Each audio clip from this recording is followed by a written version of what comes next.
ओम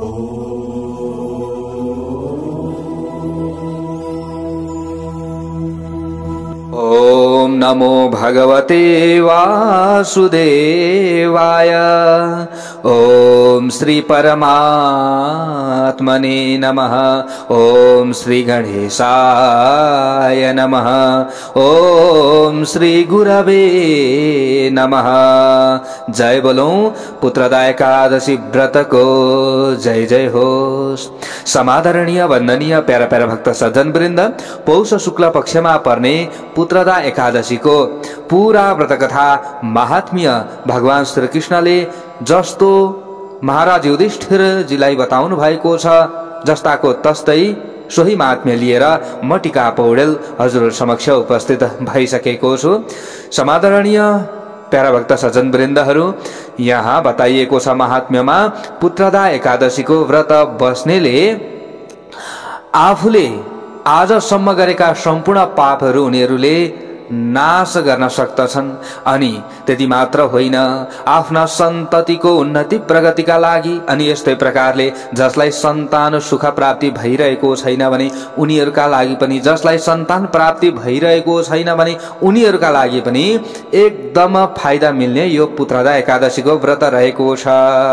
अब व्रत बस्न सके पनि अथवा नसके तापनि वर्षको व्रत बसेको त राम्रो, तर सकिएन भने पनि व्रत कथा महात्म्यलाई पूरा आजको दिनभरि श्रवण गर्ने प्रयत्न हामीले गर्नुपर्दछ। र श्रवण गरियो भने भगवान श्री कृष्ण भन्नुहुन्छ, पठनात् श्रवणात् राजन् अश्वमेध फलं लभेत्, इहलोके सुखं प्राप्य परलोके महीयते। जसले पुत्रदा एकादशीको व्रत कथा महात्म्यलाई मात्र पनि श्रवण गर्दछ भने उनीहरूले अश्वमेध यज्ञको फल प्राप्त गर्नेछन्। अब त्यो फलको महिमा यहाँ के छ त भन्दा, जसले यो अश्वमेध यज्ञको फल प्राप्त गर्दछन् उनीहरूलाई इह सुख भनेको इहलोकमा पनि सुख मिल्ने हुन्छ, इहलोकमा। अनि परलोकमा भनेको मृत्यु पछाडि पनि उनीहरूलाई आनन्द मिल्ने हुन्छ, सुख मिल्ने हुन्छ, भगवत धाम उनीहरूले प्राप्त गर्न सक्दछन् जसले पुत्रदा एकादशीको व्रत कथा महात्म्यलाई मात्र पनि श्रवण गर्दछन् भनेर यसरी भन्नुभएको छ। त्यसैले श्रद्धापूर्वक ध्यानपूर्वक हामी जहीँ रहे तापनि, देश प्रदेश जस्तो अवस्थामा रहे तापनि, काम गर्दै भए तापनि व्रत कथा महात्म्यलाई आजको दिनमा शुद्ध भाव, शुद्ध भक्ति, शुद्ध तरिकाले श्रवण गर्ने प्रयत्न गरौं, अवश्य हाम्रो कल्याण हुन्छ। आउनुहोस् अब कथामा अगाडि बढौं। शान्ताकारं भुजगशयनं पद्मनाभं सुरेशं विश्वाधारं गगनसदृशं मेघवर्णं शुभांगं लक्ष्मीकान्तं कमलनयनं योगिभिर्ध्यानगम्यं वन्दे विष्णुं भवभयहरं सर्वलोकैकनाथं नारायणं नमस्कृत्य नरं चैव नरोत्तमं देवीं सरस्वतीं व्यासं ततो जयमुदीरयेत्। गुरुर्ब्रह्मा गुरुर्विष्णु गुरुर्देवो महेश्वर, गुरु साक्षात् परं ब्रह्म तस्मै श्री गुरवे नमः। पुत्रदा एकादशी व्रत को जय जय होस्। महाराज युधिष्ठिरजीले अगाडि यहाँ प्रश्न गर्नुहुन्छ, कथिता वै त्वया कृष्ण सफल एकादशी शुभा, कथय स्वप्रसादेन शुक्ला पौषस्य या भवेत्। प्रश्न गर्नुहुन्छ, हे कृष्ण तपाईले पौष कृष्णमा पर्ने कल्याणकारी सफला नामको एकादशीको बारेमा कहनुभयो, बताउनुभयो। त्यो मैले भली भांति राम्रो तरिकाले श्रवण गरे। अब कृपा गरेर पौषको शुक्ल पक्षमा जो एकादशी पर्छ, हे मेरो भगवान त्यसको बारेमा कथा कही बक्सियोस्। त्यो के नामको एकादशी पर्दछ हे मेरो भगवान, त्यसको कुन विधि रहेको छ? अनि यस्तै प्रकारले त्यस एकादशीका देवताको रहेका छन्। तपाईं नै ऋषिकेश भगवान हैवक्सन हुन्छ र तपाईं नै पुरुषोत्तम हुनुहुन्छ। तपाईं कसका उपर सन्तुष्ट हैवक्सन हुन्छ? सबैभन्दा छिटो कोबाट हजुर प्रसन्न हुनुहुन्छ हे भगवान? भनेर यस्ता प्रकारले युधिष्ठिरजी महाराजले प्रश्न गर्नु भइसकेपछि अगाडि गएर भगवान श्री कृष्ण भन्नुहुन्छ, श्रेणो राजन प्रवक्ष्यामि शुक्ला पौषस्य या भवेत् तस्या विधि महाराज लोकानां च हिताय वै। हे महाराज, हे राजन, पौष शुक्ल पक्षमा जुन एकादशी हुन्छ त्यो एकादशीको बारेमा म भलीभाँति राम्रो तरिकाले बताउँदैछु। लोकको अथवा जनताको कल्याणका लागि त्यसको विधि पनि भन्दछु। ध्यानपूर्वक श्रवण गरी बक्सेला हे राजन। पहिले बताइएका विधिले नै यस एकादशीलाई पनि श्रमपूर्वक गर्नु पर्दछ। सबै प्रकारको पाप हरण गर्नेमा अति उत्तम यो एकादशी पुत्रता नामले पुकारिन्छ। यस एकादशीका अधिदेव अर्थात यो एकादशीमा पूजा गरिने देवता भनेका भगवान श्रीहरि नारायण हैवक्सन हुन्छ। उहाँ सकल सिद्धिदायक चाहेको पुर्याउने वाला हैवक्सन हुन्छ। चर अचर सहितको तीनै लोकमा इच्छा पूर्ति गर्न यो भन्दा अर्को कुनै पनि विकल्प छैन। उनै भगवानले सबैलाई आशीर्वाद दिनुहुन्छ। जो जन पुत्रदा एकादशीको कल्याणकारी व्रत गर्दछन् भने भगवान हरिले त्यस मनुष्यलाई विद्वान र कीर्तिमान बनाइदिनुहुन्छ। हे राजन, पाप सखा पार्नका लागि अति श्रेष्ठ भएको पुत्रदा नामको एकादशीका बारेमा मैले बताइरहेको छु। जुन कथा रहेको छ, कसलाई यो एकादशीको व्रत बसेर फाइदा भएको थियो त त्यसका बारेमा पनि श्रवण गराउँदछु। ध्यानपूर्वक सुन। उहिले भारतवर्षमा भद्रावती नामको एउटा नगरी थियो। त्यस नगरीमा सुकेतुमान राजा थिए। उनी ती राजा अत्यन्त धर्मात्मा पनि थिए। अनि ती राजाकी एक रानी थिइन्, तिनको नाम थियो शैब्या। उनी शैब्या भन्ने नामले प्रख्यात थिइन्। छोरो नभएका ती राजाले छोरो होला होला भन्ने मनोरथले धेरै काल बिताए। धेरै विधि विधानहरू पनि गर्दा भए तैपनि ती राजाले अगाडि वंश चलाउने वाला छोरो अथवा सन्तान प्राप्त गराउन सकेनन् अथवा उनले प्राप्त गर्न सकेनन्। कति विधि कति उपाय गर्दाखेरि पनि राजाले सफल हुन सकेनन्। त्यसकारण ती धर्मात्मा राजाले त्यसबारे धेरै समयसम्म चिन्ताले नै बिताए। एकदम चिन्तित भइरहे, किम करोमि क्व गच्छामि सुत प्राप्ति कथम भवेत न राष्ट्रे न पुरे सौख्यम लेभे राजा सुकेतुमान। हे भगवान, अब म के गरौं, कहाँ जाऊं, कसो गरौं? यी राजाले भौतारिन लागे, यसो भन्न लागे, कसरी मलाई छोरो प्राप्त होला, कसरी मलाई सन्तान प्राप्त होला? हे मेरो भगवान भन्ने चिन्ताले न राज्यमा न नगरीमा न कतै पनि ती सुखले रहन सक्दथे।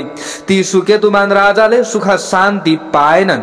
यो लोकमा र परलोकमा पनि अपुताको कल्याण छैन भन्ने सोचेर पत्नी शैब्याका साथसाथै दिनहुँ चिन्तित रहन लागे। यस्ता प्रकारले ती दुवै पति पत्नी हमेशै शोक र चिन्तामा डुबिरहन्थे।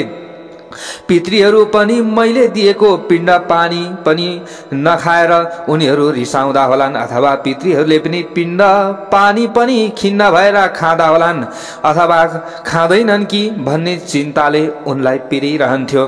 राजाको पछि जो हामीलाई पिण्ड पानी तर्पण दियोस् त्यस्तो को होला र भन्ने यस्तो चिन्ता थियो। त्यस्तो कोही देख्दैनौ हे मेरी पत्नी भनेर यसरी राजा एकदम आलाप बिलाप गर्दथे। तब राजाले सोच्दथे, कसले हाम्रो श्राद्ध आदि पितृ कार्य गरिदेला, पछि हाम्रो सेक पछाडि के होला? यस्तो प्रकारको कुरो सम्झी सम्झी त्यसका पितृहरू दुखित रहन्थे अथवा ती पितृहरू दुखी रहन्थे भनेर यसरी अरूले पनि कुरा काट्लान्। ती पितृहरूको त्यो दुःखको मूल कारण जानेर अब राजाले पनि तडपिन लागे। मेरा पितृहरू पनि अधोगति होलान्, म पनि पार नपाउला भन्ने चिन्ता लाग्न लाग्यो राजालाई। त्यतिखेर ती राजालाई न त दाजुभाइ न त बन्धुवर्ग अनि यस्तै प्रकारले न त मित्रहरू नै न हात्ती घोडा अनि पैदल सेना नै बेस लाग्थ्यो, राम्रो लाग्थ्यो। कोहीसँग पनि बोल्न मन पराउँदैनथे। ती राजाको मनमा यस्ता प्रकारको निराशता छायो। पुत्रहीन अपुता मनुष्यको जन्मेको फल केही पनि छैन।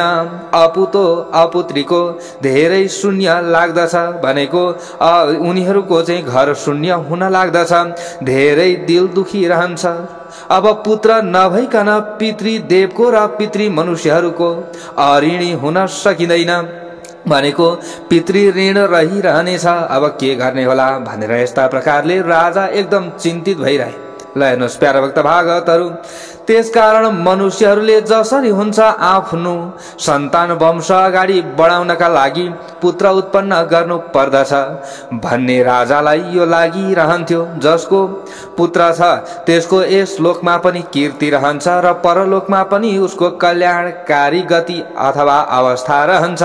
जुन शुभ कर्म गर्ने मनुष्यहरूको 100 करोडौं जन्मको पुण्य उदय हुन्छ, तिनीहरूकै घरमा आयु आरोग्य र सम्पत्ति सदा रहन्छ। पुण्य कर्म गर्नेहरूको नै लोकमा छोरा नाति पनाति खनाति र इष्ट मित्रहरू रहन्छन्। जसले आफूले पुण्य कर्म गर्दैन, दान धर्म आदि गर्दैन भने उसले अर्को जन्ममा आफूले चाहिँ सन्तानविहीन रहनु पर्ने पनि हुन सक्दछ। ती सब बिना पुण्यले बिना विष्णुले नदिकन पाइँदैन। भगवान श्रीहरि विष्णुले जबसम्म हामीलाई दिनुहुन्न तबसम्म हामीले केही पनि प्राप्त गर्न सक्दैनौं भन्ने यो भाव राजामा आइरह्यो। पुत्रहरू सम्पत्तिहरू त्यस्तै विद्याको प्राप्ति पनि पुण्य बिना पाइन्न भन्ने मेरो निश्चय छ। हे रानी, अब के गरौं? यस्तै कुराहरू सोच्दै ती राजा सधैँ दुखी रहन लागे। उनले शान्ति पाएनन्, यताउता भड्किन लागे नि। बिहान पनि राजा त्यही चिन्ता गर्थे, बेलुका पनि आधा रातमा पनि त्यही चिन्ता गरिरहन्थे। सुत्न पनि सकेनन्, खान पनि सकेनन्। त्यस पछाडि ती सुकेतुमान राजाले अब आत्महत्या गर्नु पर्यो भन्ने यस्तो निश्चय गर्दा भए खुइ गर्छन् बिचारा। हेर्नुहोस् है, अब सन्तान छैनन्, खाली बाहिर कुरा काट्छन्, अरूको कुरा मात्रै सुन्नु पर्दछ। समस्या छ राजालाई पनि। ल हेर्नुहोस्, अब म केही पनि गर्न सक्दिन, बरु आत्मदाह गर्छु, आत्महत्या गर्छु भन्ने निश्चय गरे। तब ती राजाले आत्महत्या गर्दा पनि दुर्गति हुन्छ कि भन्ने फेरि सोच्न लागे। अब आत्महत्या गरेर मर्नेलाई त व्यक्तिहरूले नराम्रो भन्छन्, आफैले नि त्यतिकै आत्महत्या गरिन्छ भने यो राम्रो होइन। आफ्नो शरीरलाई पनि चाँडै सुकेको अनि त्यस्तो आफू अपुतो भएको देखेर एकदम दुब्लाउँदै गए नि त राजा। यस्तो देखेर त्यस पछाडि फेरि आफ्नै बुद्धिले आफ्नो कल्याण हुने कुरो विचार गर्न लागे। त्यस पछाडि कल्याण हुने कुरो विचारेर त्यसपछि ती राजा घोडामा चढेर अटाम्मे जंगलमा जाँदा भए। उनी जंगलतिर गए। त्यसरी सुटुक्क सड्केका ती राजालाई पुरोहित ब्राह्मणले पनि पत्तो पाएनन्। कसैलाई थाहै नदिकन घरबाट उनी आफ्नो दरबारबाट बाहिर निक्लिए वनतिर। अनि राजा जंगली मृग आदि जन्तुहरू लिएर चराचुरुङ्गीहरूले बास गरिने बाक्लो घनघोरको जंगलमा पसे। तब त्यस वनमा बर पिपल बेल खजुर त्यस्तै कटहरका रुखहरू हेर्दै टहल्न लागे। ती रुखहरू हेर्दछन्, यताउता हेर्छन्, जंगलमा गएर खोइ गर्छन्। राजा टहल्दा टहल्दै हेर्दा हेर्दै मौल सरी अनि छत्योन तित्री तिलके साल ताल तमाल र सल्लाका रुखहरू पनि ती राजाले देखे। त्यस्तै कुसुम कुम्मी लप्सी भलायो सिमल कर्मा टटलो खयर बयर त्यस्तै अत्यन्त शोभिएका पाकड र पलासका रुखहरूलाई पनि राजाले त्यस जंगलमा देख्दा भए। अनि त्यहाँ मृग बाघ बधेल सिंह ढेडु बानरहरू पनि देखे। ददर्श भुजगान राजा बल्मिकादभि निश्रितान्। अनि त्यहाँ ती राजाले कतै धमिराको देवल बाँबीबाट निस्किरहेका सर्पहरूलाई पनि देखे, त कतै मत्ता वन हात्तीहरूलाई ढोइहरूका साथमा देखे। अनि त्यहाँ बाँसा कस्तुरी मृग नील गाई स्याल खरायाहरू, यस्तै प्रकारले वन बिराला गाई डर लाग्दा अर्ना चौरी गाईहरू पनि देखे। त्यसपछि त्यसै जंगलमा हत्तीनी समूहका बीचमा शोभिएका चतुर्दन्ते युथपमत्ता हात्तीहरू कन पनि देखे। ती हात्ती हत्तीनीहरूलाई देखेर ती राजाले आफ्ना हात्तीहरूलाई झसक्क सम्झिए, उनले झलक्क सम्झे नि। त्यस्ता ती रुख चरा चुरुङ्गी अनि रुख बोट जंगली जनावरका बीचमा भड्किरहेका ती राजा चिन्ता र पीरले शोभिएको हुँदै ती राजाले अत्यन्त आश्चर्य लाग्थ्यो त्यो अटाम्मे जंगल कन देख्दा भए। ती जंगलहरूमा घुम्दै घुम्दै हिँडिरहेका छन्, कतै स्याल कराएको अनि कतै लाटकोसेरा रोइरहेको शब्द सुन्दै सुन्दै ती राजा पक्षी समूहलाई हेर्दै वनका बीचमा गएका राजा त्यही भड्कँदा भए, बाटो भुले। अब ती राजाले यस्ता प्रकारले त्यो निबिड वन हेर्दा हेर्दै सूर्य बीच आकाशमा पुग्यो, अर्थात मध्याह्नमा भोक प्यासले आकुल भएका ती राजा यताउता चारैतिर हिँड्दै प्यासले गला घाँटी तालु सुकेका ती राजाले यस्ता प्रकारको चिन्ता गर्न थाले। मैले के त्यस्तो कर्म गरेको थिएँ राजा जो यस्तो दुःख पाए? नाना यज्ञहरूले र पूजाहरूले पनि देवताहरूलाई मैले सन्तुष्ट पारेकै थिएँ, त्यस्तै प्रकारले ब्राह्मणहरूलाई पनि दानले मैले सन्तुष्ट पारेको थिएँ। मिठा मिठा भोजनले पनि ब्राह्मणहरूलाई तृप्त पारेकै थिएँ। प्रजाहरूलाई पनि समय अनुसार छोरा जस्तै गरेर पालन सुरक्षा गरेकै थिएँ भने आज कुन कारणले मलाई यस्तो सही नसक्नुको दुःख पीडा आइपर्यो? हे मेरो भगवान, अर्थात मलाई किन यस्तो समस्या पर्यो भन्दै राजा खुइया खुइया गर्छन्। यस्तै चिन्ताले पिरो लिएका ती राजा जाँदा जाँदै अझ अगाडिको वनमा गए, अर्थात अगाडिको वनमा पुगे। आफ्ना कुनै पुण्यका प्रभावले अर्थात भाग्यवश अगाडि एउटा अत्यन्त सुन्दर तलाउ देखियो। मानसं स्पर्धमानं च पद्मिनी पदी शोभितम। मानो त्यो पोखरी मान सरोवरसँग स्पर्धा गर्ला जस्तो फुलेका कमलका फूलहरूले शोभिएको, जल कुखुरा भनेको कर्याङकुरुङहरूले, चक्रवाक भनेको चखेवाहरूले, राजहाँसहरूले चिरबिर गरिरहेको, प्रशस्त ग्राहहरूले, माछाहरूले र अरू अरू जलचरहरूले युक्त भएको त्यस तलाउको नजिकै त्यहाँ मुनिहरूका धेरै आश्रम कुटीहरू पनि उनले देखे। भाग्यमानी ती राजाले यस्तो प्रकारको दृश्य देखेर उनको बायाँ भन्दा अर्को अर्थात दायाँ आँखा र बायाँ अर्थात यहाँनिर भनिएको छ कि बायाँ भन्दा अर्को भनेको दायाँ आँखा, दायाँ पाखुरा फरफरायो। ल हेर्नुहोस् है, यहाँ पाखुरा फरफराएको फल यहाँनिर अब शुभ फल। मनुष्यमा जस्तै पुरुष जातिको दाहिने अंग फरफराउनु राम्रो, महिला वर्गको देब्रे अंग फरफराउनु राम्रो। अब राजाको के फरफरायो? दाहिने आँखा र दाहिने पाखुरा फरफरायो। राजाले बुझे, ओहो यो त शुभ लक्षण हो, यो त शुभ लक्षणको संकेत पो आयो त। त्यस तलाउका तीर तटमा वैदिक मन्त्रको जप गरिरहेका मुनिहरूलाई देखेर आफू चढेको घोडाबाट ओर्लिएर मुनिहरूका अगाडि उपस्थित भए। राजा ओर्लिए र व्रतशील अर्थात नियममा रहने संयमी ती मुनिहरूलाई ती राजाले प्रत्येकलाई एक एक गरेर ढोक्दा भए, सबैलाई दण्डवत प्रणाम गरे। अनि ती राजाले हात जोडेर लम्पसार परि दण्डवत प्रणाम गरेर ढोक गरेर ती सज्जन राजा अत्यन्त हर्षले गदगद हुँदा भए। अनि ती मुनिहरूले पनि ती राजालाई भने, हामी तिम्रा उपर प्रसन्न छौं हे राजन, तिम्रो मनमा जो इच्छा छ सो आज भन। त राजाले भने, हे तपस्वीहरूमा अग्रगण्य मुनि हो, तपाईहरू को हुनुहुन्छ र तपाईहरूको के नाम हो? किन तपाईहरू यहाँ आउनु भएको हो? मलाई साँचो साँचो आज्ञा होस्।